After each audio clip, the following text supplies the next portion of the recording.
So, mainit na umaga sa inyo mga tol.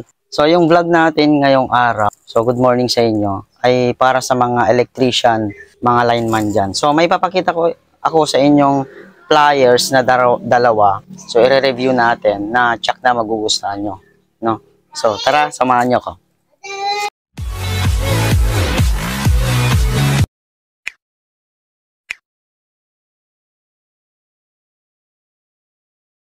Bale, ito mga tol, yung sinasabi ko sa inyo kanina para sa mga lineman at electrician dyan. So, yung brand nito, yung dalawang ito, is AIM Tools. So, nakikita nyo, AIM Tools. Ito. So, magkapareho sila ng size. Ayan, o. So, yung tinitignan nyo. Pareho sila ng size. Tapos, yung pinagkaiba lang nila, ito yung kanyang handle. Ayan. Non-slip handle yan. Pareho sila. No? Yung pinagkaiba nila, dito sa isa, yung design. Yung isa, ito, yung AIM Tools, pivot to. Pivot yung kanyang name, Pivot AIM Tools. No? Ayan, yung pinag-aibay nila, ito yung design. Kung nakikita mo, yung mga tol, ayan. Napaka-unique yung design ng isa. Ayan. Ayan. Kahit dito sa kabila. No? Ayan. Samantalang itong isa, so ito yung gamit ko na sa electrician, no? Ayan. O, kung nakikita nyo. So, medyo kalawang na siya kasi tabing dagat tayo. Natural lang sa isang pliers na kalawangin. No? Ayan. Ito yung dalawa. So, isusubukan natin ito, dalawang ito, mga tol, na pangkat ng wires. No? Pangbalat ng wires, tapos pangkat. So, ikakat na rin natin sa mga screw, sa screw, no?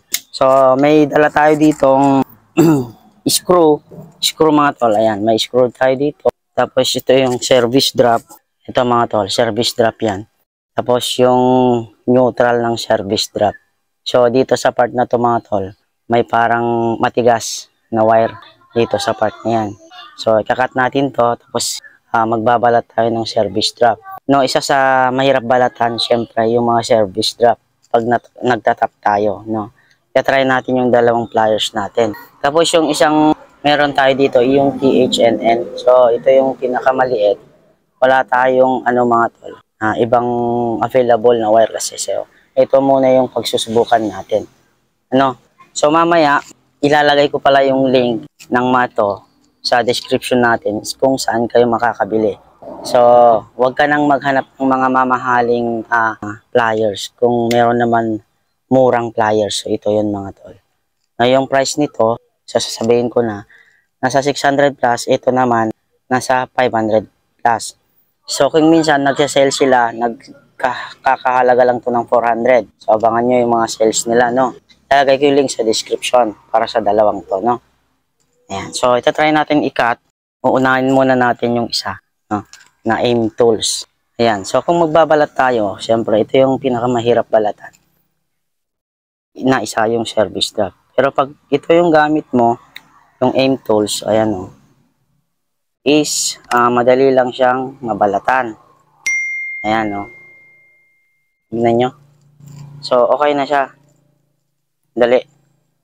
Ayan. Ayan, nabalatan na siya. Gamit to. So, ikakat na rin natin. So, quality. Ayan. So, napakasimple niyang magbalat at mangkat. Siyempre, high leverage yung mga tong pliers. Tapos, sa maliliit lang naman na wire, napakasimple niyang ikat, mga tol. Ayan, no? Parang wala lang. So, kung magtitwist ka naman, magbabalat ka naman, titwist mo lang na ganyan. Ayan, okay na siya. So, kahit hindi mo na kailangan ng wire stripper, balat na siya, tapos ikakat mo na. So, ganito to. So, subukan natin siya neutral. May matigas na part to dito sa loob niya. Ayan. So, ikakat natin. So, isang kamay lang, mga tol. Ayan, no. So, matalim siya, mga tol. So, may part to na matigas, pero parang wala lang sa kanya. Itong isa na AIM Tools. No? So, subukan natin sa screw. So, hindi natin kakat yung mga video natin, no? Subukan natin sa pagkakat, no? So, mainit dito sa amin. Magsa-summer na. Ayan. Ito, cut natin para makita nyo. Isang kamay lang yun, mga tol. Isang kamay lang, pero nakat niya. No, ayan. Kita nyo naman, nakat niya. So, init. Oh. So, at kung titignan nyo, hindi siya nabungi. No, walang bungi siya mga tol. Oh. So, sa mga ano kasi, pasensya na mainit. Sa mga ibang pliers kasi, pag kinat mo siya ng mga ganito, yung mga liliit na pako, di uno, ganon, dito sa mga screw, eh nabubungi siya. Pero dito wala. Hindi siya bungi, no? Ganon siya ka-high leverage. So, dito naman tayo sa isa. Ito yung pivot. Pivot na aim tools. So, subukan na ulit natin. Ayan. Dito sa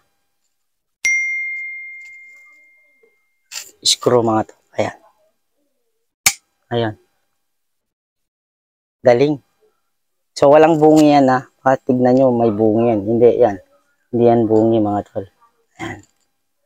So, oh. Kahit dito, wala. Nakikita nyo, wala, no? Ayan. So, high leverage siya. So, good sa ano. Try natin dito sa isa na naman, katulad ng isa kanina. Ayan. So, all goods. So, napakatibay niya. No? So, kung magtatap ka dito man sa part na to, mga tol, so, balatan natin is, napakasimple niyang balatan. No? Ayan, o. Oh. So, init. So, parang wala lang talaga sa kanya pag nagbabalat tayo ng mga mahirap balatan na wire. Ayan. Ayan. So, all goods, no? Ayan. Oh. So, ang ganda. So, recommend ko to sa mga lineman natin dyan. Sa mga electrician natin dyan. Yung dalawang to na pliers. So, kung gusto nung mag-check out mga tol,